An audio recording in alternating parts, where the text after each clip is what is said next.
There's a unique challenge when it comes to trying to market services, things you can't see, touch, or try before buying. Unlike products, services are essentially promises that someone will do something for you. Traditional product marketing often fails for services because prospects can't evaluate what they're buying until after they've bought it. Service marketing must start with improving the service itself before trying to sell it, but quality alone isn't enough. Since services are invisible, everything visible matters enormously, from your business card to how quickly you answer the phone. Small details create huge impressions. People buy services based on relationships and feelings more than logic. They choose what feels familiar and safe rather than what's demonstrably superior. So I'm Mickey Mellen. This is Stacking Knowledge, and that was a little bit from Harry Beckwith's classic book, Selling the Invisible. So let's dig in. This book has like 150 chapters in or something, a lot of short chapters, which I really like reading. Often I'll go through every chapter. I'm not going to do that today, so we're going to kind of jump around a little bit, just hit some of the highlights here, because this is a fantastic book. It was written, I think, 25 years ago, so a lot of the examples in it are old, but it still does a lot of great things. So early on, he talks about the greatest misconception about service marketing, and he said the first step in service marketing is your service. You should focus on your service. That's a thing people get wrong a lot. They try to figure out how to make their marketing better when their service is not any good. Your service has to be great. He says, another chapter is called A World on Hold. He says, first, before you write an ad, rent a list, dash off a press release, fix your service. So he spends a while talking about fixing your service, making sure it's awesome, because that's going to make you succeed in the long run. I think that's kind of goes without saying, but I said it anyhow.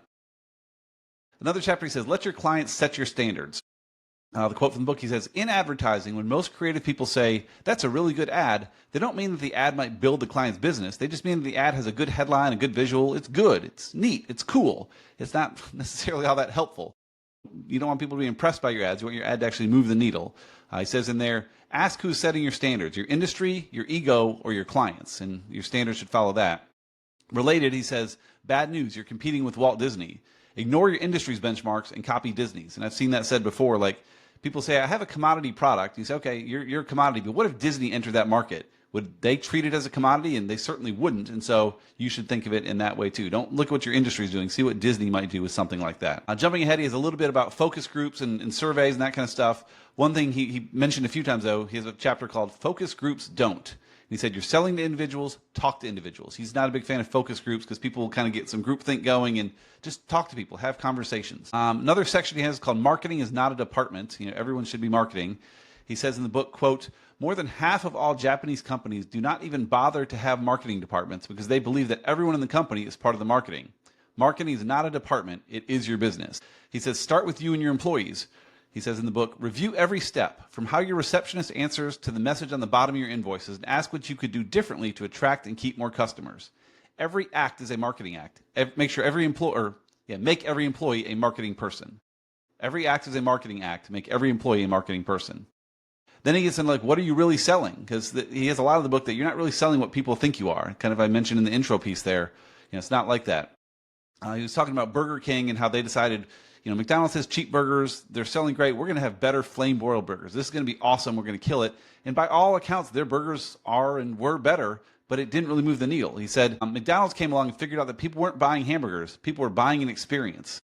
Maybe you think your prospects in your industry are looking for hamburgers. Chances are they want something else. The first company to figure out what that is wins. And so to his point, again, McDonald's isn't selling hamburgers. I mean, they are, but it's the convenience and the consistent quality, good or bad. It's usually pretty consistent. They're selling that kind of thing. You can do it quick. You can do it cheap. You know what you're getting. They're not selling hamburgers. People aren't there for that. They're just trying to get something in their belly to move on, and that's what they have. In Burger King, trying to improve the quality, again, they did, but they didn't really meet the need that people really had. He says, find out what clients are really buying. Next, he goes into one thing most experts don't know. It's a longer quote here, but he says, most companies in expert services, such as lawyers, doctors, and accountants, think that their clients are buying expertise. But most prospects for these complex services cannot evaluate expertise. They cannot tell a really good tax return, a clever motion, or a perceptive diagnosis. But they can tell if the relationship is good and if phone calls are returned. Clients are experts at knowing if they feel valued. In most professional services, you're not really selling expertise because your expertise is assumed and because your prospect cannot intelligently evaluate your expertise anyway. Instead, you are selling a relationship, and in most cases, that is where you need the most work. So he summarized the chapter basically saying, if you're selling a service, you're selling a relationship. Related to that, he says, with whom are you really competing? He says, your real competitor is often sitting across the table. Plan accordingly. The real competitor being apathy. A lot of things you sell, especially marketing services like we do and that kind of stuff, there's us versus our competition, but there's also the status quo. Like our website's not great, but it's good enough. We'll live with it for a while. We don't need to do better on social media. We're okay. We could do better, but maybe we won't. It's us versus the service that we offer versus the competitors we have, but versus apathy. And I think a lot of service companies have that same issue. You're not competing just against your competitors. You're competing against the person across the table, convincing them that they need to make a change. He says, study your points of contact. He says, ask, what are we doing to make a phenomenal impression at every point? Don't squander one point of contact. It may be your only one. So he says, study each point of contact and improve each one significantly. He has another chapter I didn't like, but I agree with. He said, life is like high school. In large part, service marketing is a popularity contest. We've kind of talked about that a little bit. It should be, in a perfect world, I have the better service at the better price, I win. And we all know that's not how it goes. And he covers that quite a bit in this book. It's a lot of stories and anecdotes that really back that up. This book's worth reading through for sure. He talks about that. But in large part, service marketing is a popularity contest.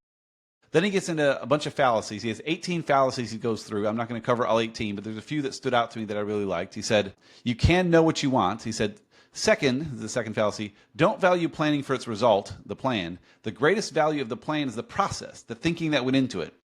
And this is where I see AI being very problematic for a lot of people. They say, let AI come up with a plan for me and I'll just execute. But the value is building the plan and going through it and kind of the struggle that you have in doing that and coming up with new ideas and trying things out. And so the plan itself is great. I mean, if you have a good plan, that's obviously fantastic. But the greatest value of the plan is the process and the thinking that went into it. He says another fallacy is that strategy is king. And his summary there is do anything. And then later, he says the fallacy is there will be a perfect time. He says the summary there is do it now. The business obituary pages are filled with planners who waited. And so again, perfect is the enemy of good. We've talked about quite a few times on here. But again, make things great for sure. But if you wait for it to be perfect, you're going to wait too long. And again, the business obituary pages are filled with planners who waited. They waited for the perfect time, the perfect plan, and waited and just never did anything. And it kind of falls apart that way. He talks about the fallacy of confidence. This was a very interesting little study. He said, quote, the people tested answered a series of questions and then answered this question about each answer. From 1 to 100%, how certain are you about this answer? What happened? On the answers which people say they are totally 100% certain, they were right only 85% of the time. In other words, 15% of the time you think you are absolutely certain, you are absolutely wrong. In most services, that 15% error, those wrong but widespread assumptions that everyone in the company is making, is the most leverageable part of your business. Find it and attack it.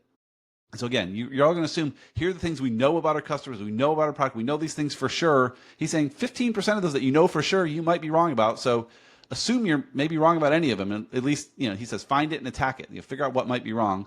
He shares a little bit from Jay Chiat, who says he carries a note in his pocket. The note reminds him that whenever he's in an argument, he should remember the note's 3 words. Maybe he's right. And so, you never know. You can be entirely confident, and you should be confident and should know your facts and stuff, but maybe he's right. So the summary here is, beware of the overconfidence bias. Maybe he's right. Another fallacy he has is perfection is perfection. And perhaps the most important, will all that excellence really benefit the person for whom it's intended? Will the prospect or customer care? Will it be worth the cost to them? So he talks about if you're trying to make things absolutely perfect, will that really matter? If it's a tiny bit better, if you use nails that look a bit better on the underside of the deck you're building, does that really matter? It is better, it is more perfect, but will the prospect or customers care? Again, he says, don't let perfect ruin good. So again, I'm not arguing to be sloppy for sure, but there's a point at which perfection becomes problematic and makes you wait too long or become too expensive or a lot of other things that can be problematic. He says the fallacy of common sense, another chapter in this section. He says, quote, but in planning, people do not stumble into reaching conclusions. They err in establishing their premises. The summary I like to hear there is a good answer is useless if it's the wrong question. You may have the perfect answer to a question, but if it's the wrong question, you're not using common sense to ask the right question, that's problematic. So he says, the summary there is, common sense will only get you so far. For inspiring results, you'll need inspiration. We get to the next section here. He talks about prospects like to choose the familiar. Familiar kind of always wins. He says, all evidence suggests that it is better to be known badly than not to be known at all. This is due to a human trait called attribute forgetting. Let's say that you hear something negative about a company. As time passes, you tend to forget that negative information. You forget the attributes and remember only the company name. And so that's the attribute forgetting. So you still remember this name, you don't really remember why, but they're in your head now and that's of benefit to them. So he says, familiarity breeds business. Spread your word however you can. And again, not advocating advocating you do silly things, but again, just getting your name out there is generally a good thing in general. Another chapter he has is called Business is in the Details. The more similar the services, the more important the difference is. So accentuate the trivial. Most of you I'm talking to, you can probably name a bunch of other companies very similar to yours. So the more similar the services, the more important the difference is. And you should accentuate those differences as much as you're able to. The next section he talks about is the more you say, the less people hear, with a lot of positioning in this section, a lot of chapters about positioning and focus. So he has fanatical focus, stand for one distinctive thing that will give you a competitive advantage. And the fear of positioning, people are afraid to position because they'll lower their audience too much. I'd rather have an audience of 8 billion people than just the 300,000 that are for my product, but that's really what you need. To broaden your appeal, you should narrow that position. And then he gets a lot into positioning here. I'm not going to cover it too much because this whole series of chapters in here dig into it real deep. And so if you've not looked at positioning closely, I encourage you to look in here. He says position is a passive noun, not an active verb. The example here, the summary first was, don't start by positioning your service. Instead, leverage the position you have. His argument here is that you can't change your position. Your company has a position, and so just leverage what you have. Leverage that position. So the example he gives us, the old Avis ads years ago they used for years and years that said, we're number 2. Avis was number 2. They weren't the number 1 car rental place. They were number 2. So their slogan was, we're number 2, we try harder. So they said, hey, our position is number 2. So that means, how do we position? Our position is we try harder because we're number 2, and it worked. Sales soared when they started that campaign. If you've not done a positioning statement before, he kind of walks through the steps to do that. I'll hit that quickly here, but there's really, I believe there's 7 pieces to this he talks about. It's the who, what, for whom, what need, against whom, what's different, and so. And so who are you? What business are you in? For whom, what people do you serve? What need, what are the special needs of the people you serve? Against whom, with whom are you competing? What's different, what makes you different from those competitors? And so what's the benefit? What unique benefit does the client derive from your service? So you figure out who you are, what you do, what the specific needs of the people you serve are, and who the competition is, and what makes you different. You can really stand out, and it work very well. He says, ask yourself these 7 questions, then have 7 good, clear answers. And then another piece of this positioning, he said, your position is all in people's minds. Find out what that position is. So again, your position exists out there already. Your position is what it is. Avis is number 2, and there's different things like that. Figure out what that position is, and then use it. He gave another example, I believe, with the city of Seattle trying to get tourists. And people hear Seattle, they think rain. And so they leaned in and they said, hey, these months of the year, it rains like crazy out here. It's miserable. But that makes it so it's green and beautiful. And here's all the great things we have out here because of all that rain. And so they kind of leaned into the rain saying, yeah, it's rainy here, but man, look at the great stuff we get as a result of that. And so, yeah, they're not going to change the position. You can't say it's not really that rainy here because people know it is and you can look it up. But they say, hey, yeah, it is rainy. You're right. It is.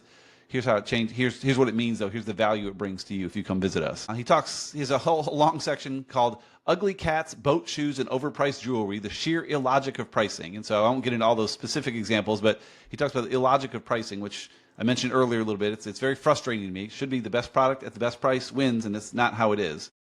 So a few examples he has in here is he says, don't assume that logical pricing is smart pricing. Maybe your price, which makes you look like a good value, actually makes you look second rate. So he gives examples in the book of places where they actually doubled the price on a product without changing anything, and it sold way more because people thought it was more valuable. If your product is a tremendous value at a low price, people may say, that price is too low. Maybe it's not any good. And so it's an interesting balance of trying to figure that out. He says there's the resistance principle. He says setting your price is like setting a screw. A little resistance is a good sign. So if you're driving a screw into some wood, if it just drops right in, that's not going to stay. But a little resistance is a good sign, and pricing is the same. And then he says, avoiding the deadly middle. The quote from the book here says, quote, the premium service and the low-cost provider occupy nice niches all by themselves. If you are priced in between, however, you're competing with almost everyone, and that's a lot of everyone's. Beware of the deadly middle. And so, yeah, if you're in a continuum of services, there's the premium one that's the best one out there. They're super expensive. Then there's the super cheap one that if people have no money, they can get. And if you're in the middle, like, what are you there for? If people don't have money, they're going to go to the cheaper one. If they really want quality, they're going to go up, and you're kind of stuck in the middle, where most everyone else is too. Most businesses are in the middle, and that can be a dangerous place to be. You got to be careful with that. He gives a couple lessons here. He has a pricing lesson from Picasso. You may have heard this little story before, but I'll read it here. He said, quote, a woman was strolling along a street in Paris when she spotted Picasso sketching at a sidewalk cafe. Not so thrilled that she could not be slightly presumptuous, the woman asked Picasso if he might sketch her and charge accordingly. Picasso obliged. In just minutes, there she was, an original Picasso. And what do I owe you, she asked. 5,000 francs, he answered. But it only took you 3 minutes, she politely reminded him. He said, no, It took me all my life. So Picasso, the lesson here is don't charge by the hour, charge by the years. Picasso charged because he's Picasso, because of all the years he had. It wasn't you took 3 minutes of some person's time. You took someone that has devoted his life to this craft and did that. And then he has another one, that this one I've seen even more often online and stuff with different scenarios, but he says the carpenter corollary to the Picasso principle. He said, quote, "A man was suffering a persistent problem with his house. The floor squeaked. No matter what he tried, nothing worked. Finally, he called a carpenter who friends said was a true craftsman. The craftsman walked into the room and heard the squeak. He set down his toolbox, pulled out a hammer and nail, and pounded the nail into the floor with 3 blows. The squeak was gone forever. The carpenter pulled out an invoice slip on which he wrote the total of $45. Above that total were 2 line items. Hammering, $2. Knowing where to hammer, $43. Charged for knowing where." This is something I see a lot with us. I'm sure you have your examples in your business, but for us, we can look at a website. If there's a problem, we can usually identify it pretty quick. Just we know where to hammer. We know that this plugin is causing issues or that Google changed things here. Like just by glancing at it, we know what's going on, where I can't do that for other things. There's people that could hear a noise coming from my car and immediately say, oh, I know what that is. I can't. The noises all sound like noise to me, but I pay them because they know where the noise is and what's going on. You pay me because you know where website issues are. Like you pay this carpenter because he knows where to hammer. Where is that? You should charge for knowing where, he says. Later, he talks about monogramming your shirts, not your company. So there's a quote here. He says, "Blame IBM. IBM convinced executives that if they gave their company a fancy monogram like IBM, they would succeed like IBM. This is like thinking that Michael Jordan's shoes will make you like Mike. It's also like thinking that dinner causes midnight because midnight always comes after dinner." And so the idea here is IBM, people say IBM's great, and they have this monogram, this acronym, like, cool, we'll just do it like IBM and we'll be great like IBM. And IBM's great because they were great for the timing they came into the market and for the things that Watson did over the years and just the way they built, and they happen to have a name called IBM. Copying the name IBM does not copy their success. Again, copying Michael Jordan's shoes does not make you Mike, and you can't say if I name like IBM, I'm going to be successful. He says it's like dinner causes midnight because midnight comes after dinner, and that's also obviously not true there either. So he gets a lot into naming. I agree with some of it, not with others, but it's a good chapter to really make you think about how to name, how distinctive to be, how to stand out, don't sound like all the others. He does a lot of great stuff with that. Getting into that is kind of branding. Chapter called What Brands Do for Sales. He says, third, consider the plight of the typical non-branded service. To justify her choice of a non-branded service, the prospective client must often schedule follow-up presentations with the key people in her company or her spouse if it's a consumer service. Frequently, a non-branded service will spend more on this lengthy selling process than the initial project is worth. Branded services rarely face that expense. In fact, prospects routinely choose brand name services virtually sight unseen, so brands take less time and less expense to sell. So he says, make selling easier, faster, and cheaper, build a brand. Of course, what does building a brand mean? It's not only the logo and the look of your company and the words you use and stuff, but also being out in the community and having advertising, just being well known out there. But if you're well known out there, it can make the sales cycle that much easier.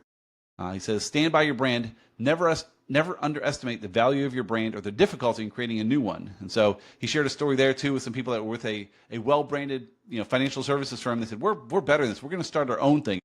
The ones that really did most of the work, and they failed because the brand stood on its own and they didn't have that brand. Even though they had the quality and the price and all those things, they just didn't have that historic brand, and it can make a big difference, which again is frustrating in a lot of ways, but it's what it is. We have to accept what things are and go with it. He talks later, as you're selling, let's see, with communicating and selling, he says, tricks are for kids. The quote here is, gimmicky headlines, swimsuit models, direct marketing tricks, they're all a form of bait and switch. And these tricks say one thing. They tell your prospects you're willing to trick them, and that tells your prospects that you'll try to trick them again. No tricks. And I've seen this before, and I've called companies out on this. We had a local car dealer that sent over this like fake check thing that made it look like a check, and then, of course, wasn't. It wasn't a check. And like, you're trying to trick me in the initial conversation, so now I trust that you won't do it again? Like, absolutely not. If you're going to try to trick me now, you're going to try to trick me later. I don't trust you. And so, yeah, tricks are a bad idea because it's going to end up poorly. Related, he said, if you think your promotional idea might seem silly or unprofessional, it is. And he shared some examples of just silly promotions and unprofessional things that would stand out and kind of get them known. But yeah, it was silly and unprofessional and made them seem silly and unprofessional. So if you think your promotional idea might seem silly or unprofessional, it is. Going a little further, he talks more about publicity and just kind of, again, to build that brand. He said the value of publicity, he said, get ink. I'm just going to give you the summary of these 3 chapters in a row here. The next one is advertising is publicity. He said, if you want publicity, advertise. And then the next one is advertising begets publicity. If you want more publicity, do more advertising. So he's a big fan of advertising just to get your name out there.